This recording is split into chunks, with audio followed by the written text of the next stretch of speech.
Well, g'day everyone. I've put together this bit of a video message that you're going to want to watch because there's an issue we need to talk about, and that's the state and integrity and conduct of some of the media in our country. All I'm simply going to do is to play a message. That was a segment from Triple MMM Brisbane this morning on the 24th of March. For those who don't know, yesterday I declared that I'm running for the Senate up here in Queensland in the upcoming federal election, running for the Australian Values Party, which is the party that I raised September last year. So please have a listen as I play this segment and then stay on, because at the end I'll have some words to say. Well, it seems that green is the new yellow, Mardo, when it comes to politics, because move over Clive Palmer and the Australian United Party. Freedom, united we are. Freedom. There is a new party in town and a new kid on the block in the way of the Australian Values Party. AVP. The AVP. Move over AUP. It's time for the AVP. Australian what? Values Party. Yes, our country is facing a leadership crisis. We all must lead by example in order to do what needs to be done to build the best Australia for our future generations. Sounds it's time good. to bring back accountability. Yeah. Yes. Excellence. Yes. Yeah. And responsible leadership to the way Australia should be governed. I like this. Who's time to do what needs to be done. Who's running this? Jared Hayne? Who's running this Australian Values Party? Oh, wow, his name is Heston Russell.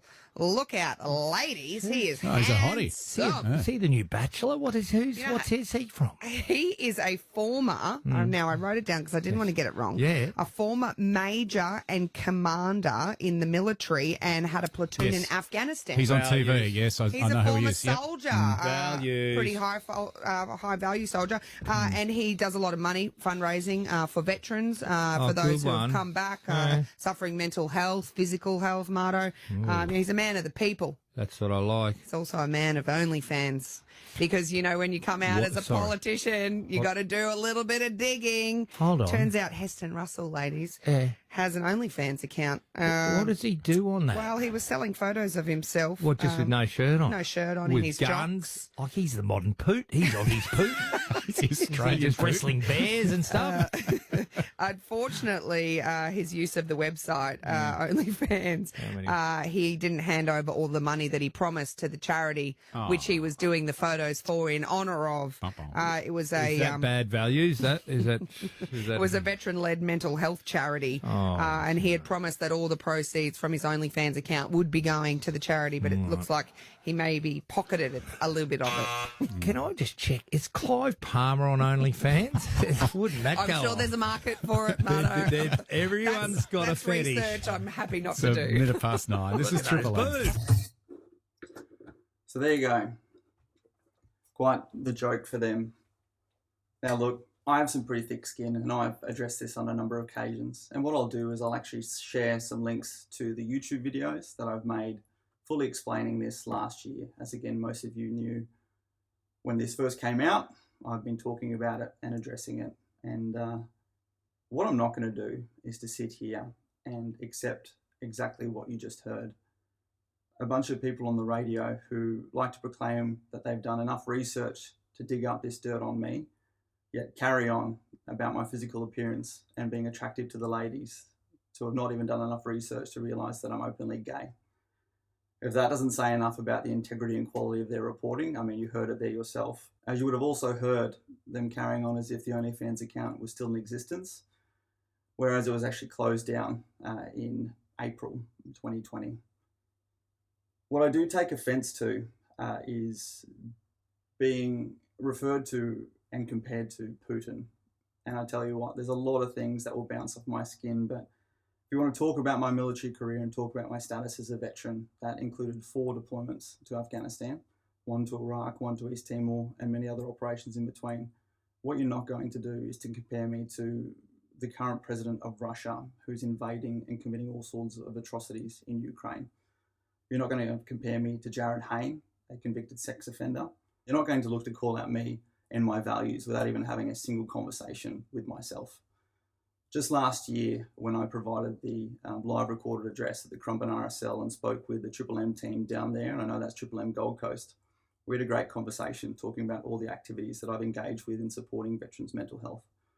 We talked about how I'd campaigned for the Royal Commission with many others into defence and veteran suicide and achieved that. We talked about how after I have suffered my own suicidal ideation after the OnlyFans account, during which time I was suffering a very lonely and period of time with undiagnosed mental health issues. I then set about opening up my own podcast, the Voice of the Veteran podcast, with others and talking about these veteran mental health issues. And there are now thousands of testimonials of people who've written in to say how much that has helped them feel that they can actually address their trauma, allow themselves to be vulnerable, and to realize that people, even like myself, who had been this perfect military image for them, were allowed to also show that authenticity and that vulnerability and admit that mental health is real. It is not a weakness. Just like fitness, it is something that we need to address. You'll see that they make no mention of then, after campaigning for the Royal Commission into Defence and Veteran Suicide, setting up my own charity, Veteran Support Force, that has to this date supported hundreds of veterans to engage with the Royal Commission, and also supported hundreds more when we did the consultation into the terms of reference to the Royal Commission, gathering 865 submissions, of which 400 were from people who admitted that they had either attempted or considered suicide. And we stepped up a team of volunteers to reach out to them, to check on them, and continue to do that to this day. You talk about my raising of funds for veterans charities, of which I've raised hundreds of thousands of dollars now for veterans charities. You talk about that money not being handed over to Swiss 8, and it was handed over to Swiss 8. And you need to go and have a look at the other YouTube's videos that I've done, and I'll share the link. Or you need to come and speak with me. You've just now entered into what is already legal action being taken against Swiss 8 for their lies in that regard.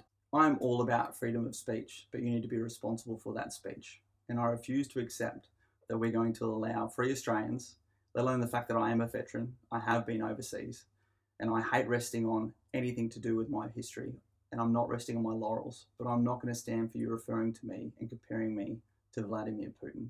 That is absolutely ridiculous in the current context of what's going on in this world, and you 100% need to be better.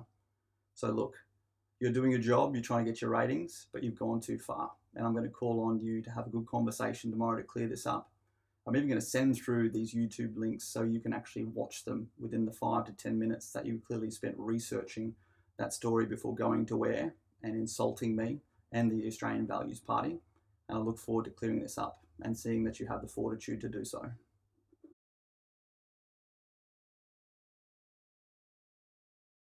Authorised by Heston Russell, Australian Values Party, Brisbane.